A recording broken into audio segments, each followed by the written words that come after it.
I know this is a stupid ranking, but I was going through pictures on my phone and I realized that I had enough pictures of roller coasters to make a video about them.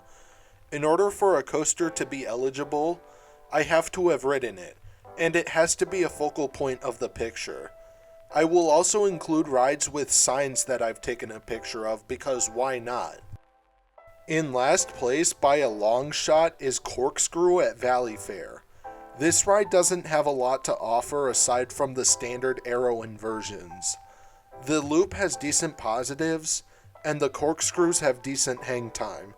The helix at the end also has good positives, but aside from that, this ride is pretty forceless and forgettable.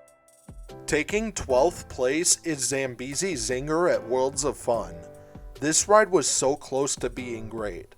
The trains are a little tight, but they're not super uncomfortable.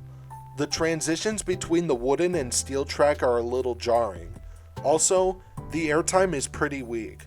The positives are pretty good for family coaster standards, and the snappy moments are actually great. Despite my criticisms, this ride still serves its purpose well. Taking the 11th spot is Wild Thing at Valleyfair. Similarly to Zambezi Zinger, the airtime in the second half is lame, but everything else is pretty good. The airtime in the first few elements is very good.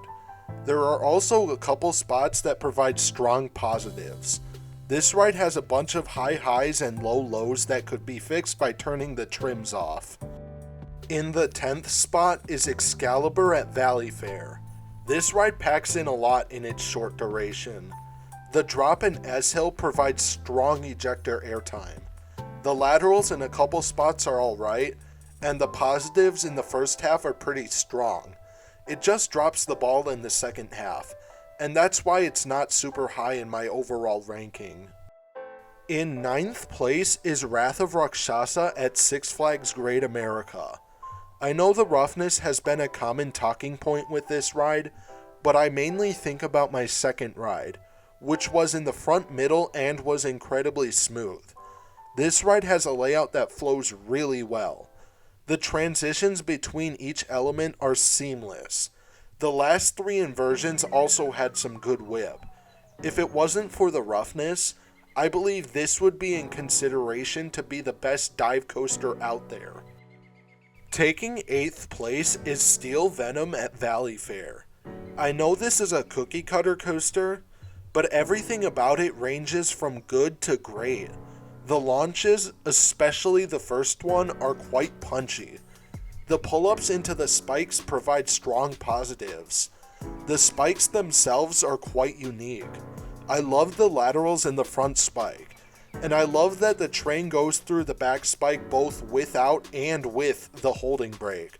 Without it, there's a great free fall sensation, and with it, there's a freaky sensation of staring straight at the ground. Taking the 7th spot is Raging Bull at Six Flags Great America. This ride may not be as airtime focused as other B&M hypers, but the airtime moments it does have are really good. The camelbacks have perfect floater airtime, and the drops off of the lift hill and mid-course provide strong pops of ejector. There are even hints of airtime coming out of the high turns. Sure, the finale is pretty weak, but it doesn't undermine the greatness of the first 75% of the ride. In the 6th spot is Shivering Timbers at Michigan's Adventure.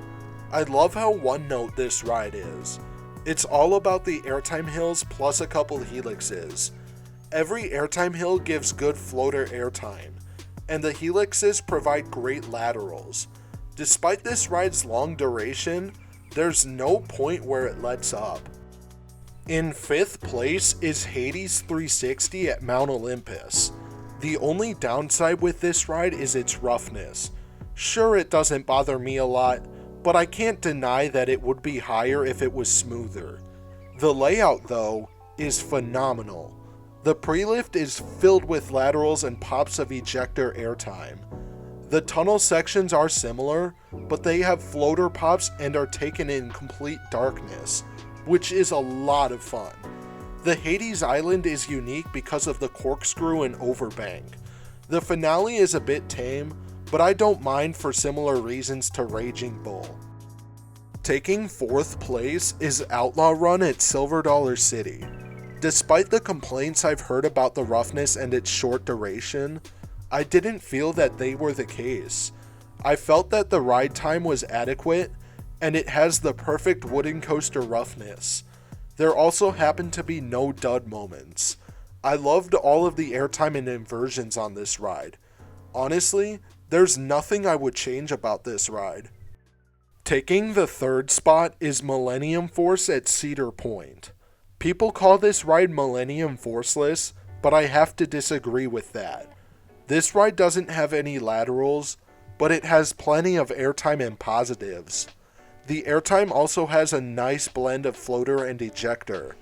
On top of the forces, this ride has an incredible sense of speed. It's just a very well-rounded ride. In the 2nd spot is Time Traveler at Silver Dollar City. There's nothing not crazy about this ride. Even during the tamer moments, the spinning really turns the experience around. No pun intended. The already good elements turn into sensory overload for me, and I love it. This ride also happens to have great theming. I love the clock chiming as the train exits the station. There's nothing to not love about this ride for me. In 1st place is Steel Vengeance at Cedar Point. This ride has it all. There's so much good airtime, but it never gets tiring for me because it's not too strong and each moment has some variety. The inversions are pretty similar, but they are incredibly whippy and flow super well with the rest of the layout. I would go as far to call this ride a perfect roller coaster, while seeing hardly any out there that could top it for me. That will be the end of the ranking. I know it was quite top heavy with 3 of them in my top 5, but I just wanted to arrange this very random list of roller coasters. Anyways, I have to go now. I hope you enjoyed. Stay tuned for the next video, and I'll see you in the next one.